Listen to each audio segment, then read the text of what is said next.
Factory में नकली chicken को कैसे तैयार किया जा रहा है, नकली चिकन बनाते हुए इनमें तरह तरह के और कौन से केमिकल मिलाए जाते हैं, कैसे नकली चिकन खाने से हो रहे हैं दुनिया भर के लोग बीमार, करेंगे आज इस तमाम मुर्गियों को एक्सपोज। बने रहिए। वैसे आज के समय में बहुत सारे लोग अलग अलग तरह से चिकन को खाना पसंद करते हैं, लेकिन यह बात भी पूरी तरह से सच है कि मार्केट में नकली चिकन भी आ चुका है जो सेहत के लिए हद से ज्यादा हानिकारक है। इससे तरह तरह की बीमारियां होती हैं, इसीलिए बीमारियों का कारण बनता है।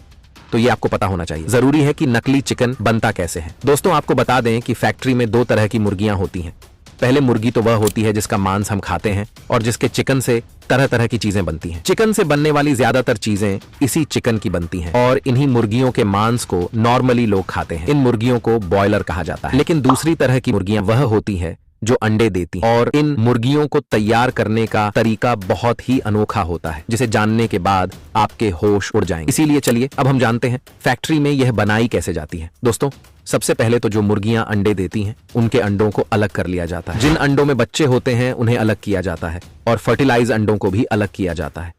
ये सब कुछ होने के बाद अब इन अंडों को फैक्ट्री में एक कन्वेयर बेल्ट के जरिए भेजा जाता है। लेकिन इस दौरान अंडों के साथ कई तरह की प्रक्रिया होती है, जैसे कि उनको साइज के हिसाब से अलग अलग किया जाता है। साथ ही साथ इनमें जो अलग तरह के अंडे होते हैं उन्हें भी ढूंढा जाता है और भी कई तरह की जांच होती है, जिससे इन अंडों को इस दौरान गुजरना पड़ता है। फैक्ट्री में पहुंचने के बाद एक रोबोटिक आर्म के जरिए इन अंडों को प्लास्टिक के बॉक्स में रख दिया जाता है और यहां से इन्हें सीधे इनक्यूबेटर मशीन में डाला जाता है, जो एक ऐसी कमाल की मशीन होती है जो आर्टिफिशियल तरीके से अंडों को हैच कर देती है। जी हाँ, यहाँ पर मुर्गी की कोई जरूरत नहीं होती है। आर्टिफिशियल तरीके से ही हैचिंग का काम हो जाता है। इस आर्टिफिशियल तकनीक के जरिए लगभग 7 दिनों में अंडे हैच हो जाते हैं और उनसे बच्चे निकलना शुरू हो जाते हैं। हालांकि कुछ अंडे अच्छी तरह से हैच नहीं हो पाए और उनसे चूजे नहीं निकाल पाए।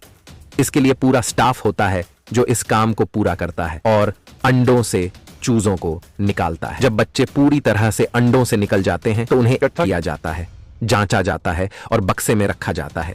मतलब यहाँ पर इनके साथ ऐसा व्यवहार किया जाता है जैसे यह कोई जानदार चीज नहीं बल्कि सब्जी हो। इस फैक्ट्री में इन चूजों को कितना दर्द होता है यह यही जानते हैं।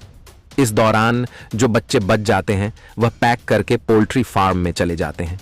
लेकिन जिन बच्चों की मौत हो जाती है तो उनको तो और सहना पड़ता है, क्योंकि फिर उन्हें ऐसे तोड़ मरोड़ कर एक ऐसी मशीन में डाल दिया जाता है जहां से उनका भूसा बनकर ही बाहर निकलता है। खैर, अभी तक तो फिर भी सही था, लेकिन असली संघर्ष तो पोल्ट्री फार्म में शुरू होने वाला है, जहां इन बच्चों के साथ ऐसा किया जाता है जैसे इनमें जान ही नहीं है। मतलब किसी सब्जी की तरह ही इन्हें इधर उधर फेंका जाता है और फिर पहुंचने के बाद इन्हें तुरंत एक इंजेक्शन दिया जाता है जिससे इनकी ग्रोथ बहुत तेजी से हो। जो मुर्गे आप इतने बड़े बड़े देखते हो ना, ये सिर्फ 1-2 महीने में तैयार हो जाते हैं, क्योंकि इन्हें पोल्ट्री फार्म में रखते हुए कई तरह के केमिकल दिए जाते हैं जिससे इनकी ग्रोथ बहुत ही ज्यादा तेजी से होती है। लेकिन यह ग्रोथ मुर्गों और हमारे दोनों के लिए बहुत ज्यादा खतरनाक होती है, क्योंकि जल्दी बढ़ा हुआ मुर्गा सेहत के लिए किसी जहर से कम नहीं है। खैर, आपको बता दें, इन चूजों में से जो मुर्गियां निकल जाती हैं उन्हीं के अंडे हमें मार्केट में मिलते हैं और यह अंडे भी कुछ खास फायदेमंद नहीं होते, क्योंकि इनमें भी केमिकल का असर होता है। इतना ही नहीं, चिकन जो जल्दी तैयार होता है उससे